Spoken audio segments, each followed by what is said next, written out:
চব্বিশের পরে ভালো কোন কাজটা হয়েছে যে এই কাজটা দ্বারা এই সাধারণ মানুষের উপকার হয়েছে। আমি চব্বিশে আপনার এই রকমের রাহাজানি, খুন, ধর্ষণ, এরকমের এত মানে বিশৃঙ্খলা বাংলাদেশ মানে আমার লাইফে আমি দেই নাই। এরা এই রকমের মানে দেখছে মুরব্বীরা 71 সালে যখন আপনার যুদ্ধ লাগছে পশ্চিম পাকিস্তান, পূর্ব পাকিস্তান, তখন নাকি এই রকমের মানে দেশ চলমান ছিল। এখন আসলে আমরা তো আর ওই যুদ্ধ দেখি নাই, আমরা আমার বাবার কাছ থেকে, আমার দাদার কাছ থেকে, মুরব্বীদের কাছ থেকে ইতিহাস দেখি। আপনার আসলে যুদ্ধের সময় কী রকমের আমাদের বাঙালির উপরে জুলুম, নির্যাতন, ধর্ষণ, খুন লক্ষ লক্ষ মানুষ করা হয়েছে, কিন্তু এই রূপটা আমরা দেখি নাই, কিন্তু 24 এইটা দেখতেছি।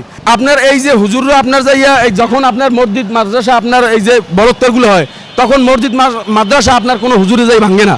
আসলে এই ভাঙা উচিত না। আমরা আসলে মসজিদকে আমি মাজার ভাঙ্গার মানে পক্ষে নয় এবং মসজিদ ভাঙ্গার পক্ষে নয়, কিন্তু যারা মসজিদ ভাঙে, যেই আপনার বলৎকারের কারণে যেই আপনার যে মাজারগুলো ভাঙে, তাকে বলবো তোমরা ওই মাজারগুলো না ভাঙ্গিয়া মাজারে যেই সমস্ত আপনার যে নেশাগ্রস্ত বা যেই খারাপ যে ইগুলো হয় সেইগুলো প্রতিহত করো। এবং আবার আপনার যে এই যে মসজিদে আপনার যে বলৎকার করা হয়, আপনার মসজিদ না ভাঙ্গিয়া এই মসজিদের ভিতরে যেই লোক আপনার বলৎকার করছে তারে দ্রুত আইনের আওতায় এনে তারে দৃষ্টান্তমূলক শাস্তি দেন, তাহলে আপনার বলৎকার কমে যাবে। এখন বর্তমানে এই দেশে আইনের শাসনটা খুব একদম দুর্বল। আসলে আমাদের যে সরকার সেটা এখন ব্যস্ত আপনার যাই বিরোধী দল আপনার একটা আইডিয়া ঠেকানোর জন্য, কিন্তু এই দেশে যে ধর্ষণ হইতেছে, বলৎকার হইতেছে, বিভিন্ন অন্যান্য দল যে খারাপ কাজগুলো করতেছে সেইগুলোর প্রতি তার কোনো মাথা ব্যথা নাই।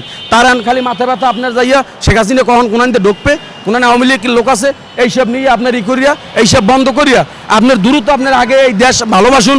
দেশের যে এই বলৎকারগুলো হয়, বলৎকারগুলো আপনার নির্ধারণ করেন, এইগুলো প্রতিহত করেন। এই যে আপনার মাজার ভাঙ্গায় এই আপনার করেন, এই যে জামাতের লোকগুলো যে কার্যকলাপগুলো করতেছে নিষিদ্ধ, আপনার গুপ্ত, এইগুলোর আপনি প্রতিহত করুন। আপনার এমন একটা রাষ্ট্র উপহার দেন যেন মৃত্যুর পরে প্রত্যেকটা দলের লোকজনও আপনার গুণগান গায়, যে এমন একটা রাষ্ট্র তারেক রহমান, সে আপনার জিয়ুর রহমানের ছেলে, যে আমাদের বৈষম্যবিহীন একটা রাষ্ট্র দেশে, এইটার জন্য সারা দেশের মানুষজন তার জন্য একটা গুণগান গায়। তার মৃত্যুর খবর শুনে যেন সবাই বলে আপনার যাইয়া ভালো একটা মন্তব্য করার জন্য, খারাপ কোনো মন্তব্য করে না। আমি তারে বলি, সে এখন রাষ্ট্র ক্ষমতা আছে, সে আমাকে 18 কোটি মানুষের সকলেরই সে আপনার যাইয়া গার্জিয়ান, কিন্তু সকলকে আপনার হয়তো এককালে এক নজরে দেখতে পারবে না, কিন্তু এককালে খারাপ নজরে দেখতে আপনার কেউ ধ্বংস করেন না।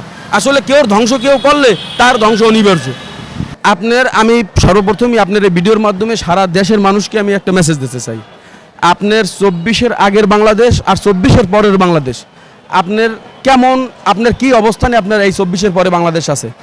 এই কালকের আপনার বাংলা মোটর মোড়ে একটা ছেলে আপনার যাই মোবাইল জানলার পাশে বইয়ে মোবাইল দেখতেছে, আমি পাশে রিস্কাটা পাশেই রিস্কাটা দাঁড়ান না, টাস করে আপনার ফলো ছেলেরা চেক করলেই আমার গাড়ির সামনে দৌড় দিয়ে কয়, ভাই কোন দিক গেছে, মানে দিশার হয়ে গেছে ছেলেরা, কোন দিক গেছে দুপুরের সময় আপনার 1:30 বাজে, তখন টাকা ভাই কি হয়েছে, আমার হাতের মোবাইলটা লই গেছে টান দিয়ে। তার মানে বোঝেন কি অবস্থানে আছে।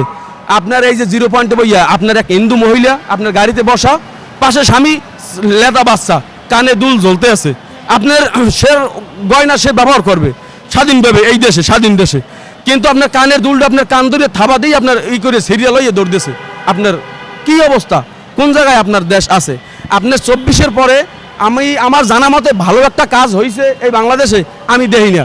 এখন আপনারা এই মিডিয়ার মাধ্যমে বলতে চাই, আপনারা কমেন্ট করেন এই বাংলাদেশে এই 24-এর পরে ভালো কোন কাজটা হয়েছে যে এই কাজটা দ্বারা এই সাধারণ মানুষের উপকার হয়েছে।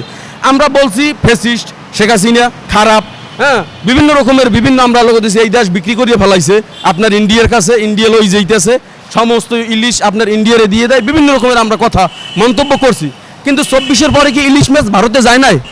হ্যাঁ, আমরা তো দেখছি 24-এর পর আরও তার চাইতে দ্বিগুণ রূপে আপনার ইলিশ ভারতে গেছে। আপনার এই যে বাংলাদেশে আপনার এই যে শেখ হাসিনা যে আপনার ইন্ডিয়ার কাছে বিক্রি করিয়ে ফেলা হয়, চুক্তি করছে, আসলে আমরা খাতা কলমে দেখি নেই, কিন্তু নির্বাচনের 3 দিন আগে আপনার যাই আমেরিকার সাথে একটা চুক্তি হয়েছে এই বাংলাদেশে। নির্বাচনের 3 দিন আগে কেন ওই চুক্তিটা হবে, কিসের জন্য?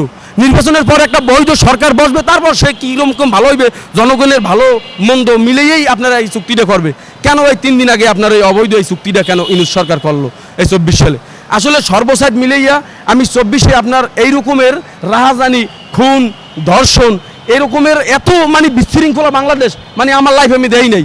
এরা এই রকমের মানে দেখছে মুরব্বীরা 71 সালে যখন আপনার যুদ্ধ লাগছে পশ্চিম পাকিস্তান, পূর্ব পাকিস্তান, তখন নাকি এই রকমের মানে দেশ চলমান ছিল।